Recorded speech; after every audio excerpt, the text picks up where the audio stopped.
Hi everybody, hope you're okay. Now this is episode 2 of our short series of going abroad for the very first time. In the previous episode, episode 1, you would have seen me booking up and you would have experienced along with me all some of the issues that I had when I was booking up. If you want to go back over that video again, I'll put a link to that in the description down below.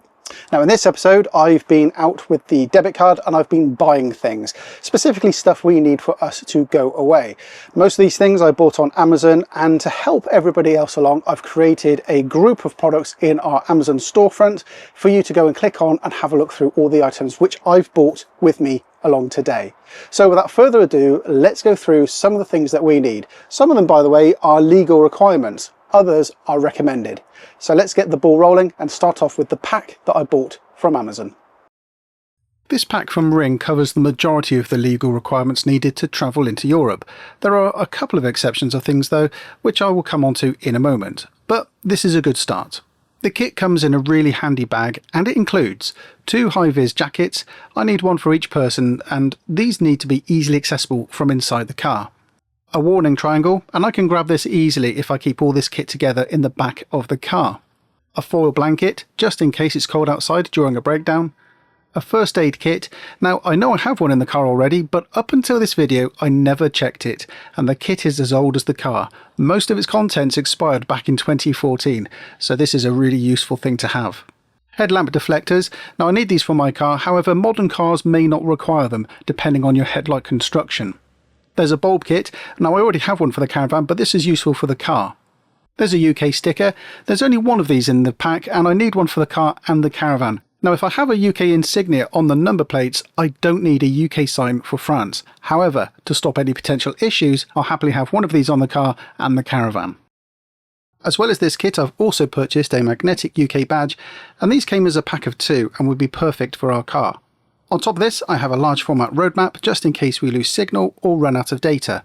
And finally, I've bought a folder to contain all our documents, plans, tickets and maps. I'll go into this folder in more detail in the next episode.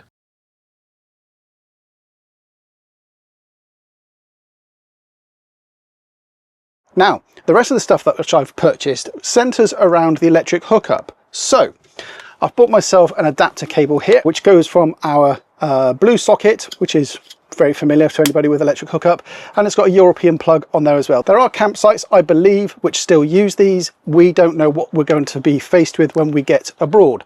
And another consideration is that some campsites still have reverse polarity in their electric hookups. Now, that's all well and good, but you may be asking yourself, what is reverse polarity and does it affect our Caravan? In very simple terms, it can be an issue, especially in older caravans or motorhomes. Alternating current, or AC, travels down 2 wires and changes direction about 50 times a second, and in theory it shouldn't matter which way round you connect the wires. However, in reality it does. Older caravans like this one only had a single pole circuit breaker, which is connected to 1 or 2 wires. This circuit breaker trips the power off in the event of a fault, like a short circuit. So in this diagram you can see the circuit breaker is connected to the live wire of our water heater, battery charger, fridge and the sockets. If there is a fault detected on the live wire, the circuit breaker trips the electric as expected. Now let's swap the live and the neutral cables over on the power coming into the Caravan. You can see that none of the circuit breakers are connected to the live wire, and if a fault exists on the live feed, the circuit breakers may not trip. More modern Caravans have a double pole circuit breaker, where they're connected to the live and the neutral, and in theory reverse polarity shouldn't make much difference. However, items like relays and switches, like those found inside the heating, the cooker or the fridge, all use the live wire. So to prevent any issue or confusion amongst the electrics, we can use a cable to undo the reversed polarity.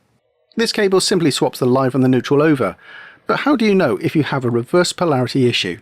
Well, there's a tester that you can buy, and this is another thing that I've purchased, and it's a tester here which tells you whether you do in fact have reverse polarity, whether you do in fact have the cabling wired up correctly, and this particular one also gives you a readout of the voltage as well.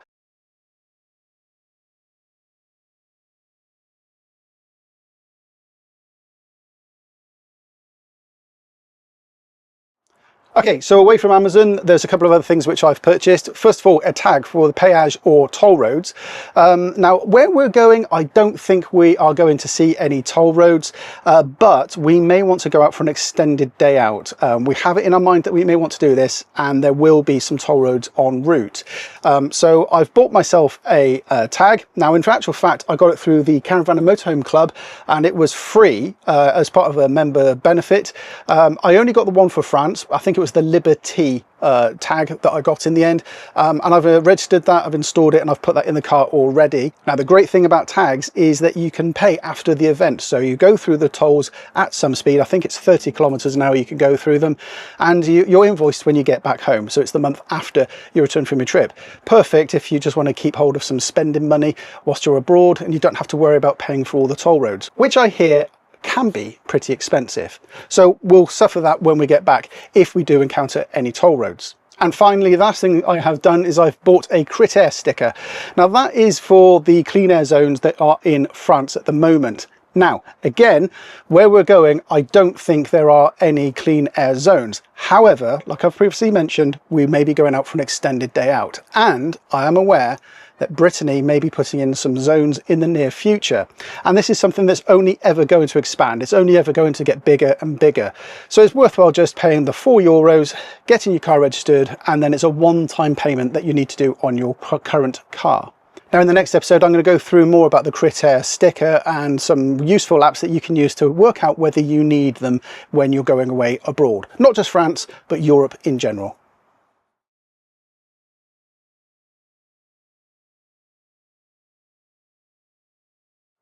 So some of the things I don't need to purchase, well, that includes the Mortangle sign. Now, that is for towing vehicles, my car, which weigh over 3.5 tons. Some motorhomes, you would see they have to have them as well because they're over 3.5 tons, and certainly trucks, they need to have them as well. But because my car is way, way, way below 3.5 tons, I certainly don't need to worry about those. This has taken quite a bit of research to find out the actual truth of whether you need these signs on the back of your caravan or not. And it turns out I don't need to. If the trailer weighs over 3.5 tons, you require them. Our trailer doesn't. This is a caravan trailer, the same difference in the eyes of the law. If it weighs over 3.5 tons, you do need to put the speed limit signs on. We don't, so we're absolutely fine. However, this comes down to the line of definitely yes, definitely no, definitely maybe. And in the case of maybe, I'm inclined to do it anyway. So I'm still umming and ahhing whether to put these on the back of the caravan. Everything says I don't need to, but there is conflicting information whether this is actually a requirement. So I might just do it just to say I'm done with it. And finally, you may be thinking to yourself, you need breathalyzers. Well, in actual fact, you don't need to anymore. That law was actually revoked back in 2020, so it's no longer a requirement for us to carry any breathalyzers in the car whatsoever. So there we go, that's everything that I've purchased in order for us to go away to France. Now, the great thing is that I've bought it once and I never need to do it ever again. Okay, fair enough, I may need to update the road networks, or the road atlas I should say, in case the roads change, but by and large I think everything else is pretty much sorted. Now, in the next episode I'm going to go through all of the documentation that we need to take with us. I'm going to go through some of the finer details of stuff that we need to prepare for when we're going abroad, but also I'm going to introduce you to our book. And this contains all of our plans for France. It also contains our legal required documentation as well. So why not join me for that in the next episode? So I've put a link to all of these products in the description down below. I've also put a group listing on our storefront, so it's all grouped together, so it makes it easier for you to find all of these products in one place. So there we go. Many thanks for watching, everybody. Please do hit the subscribe button, hit the notification icon, and I'll see you in the next episode. Thanks for watching. Take care now. Bye-bye.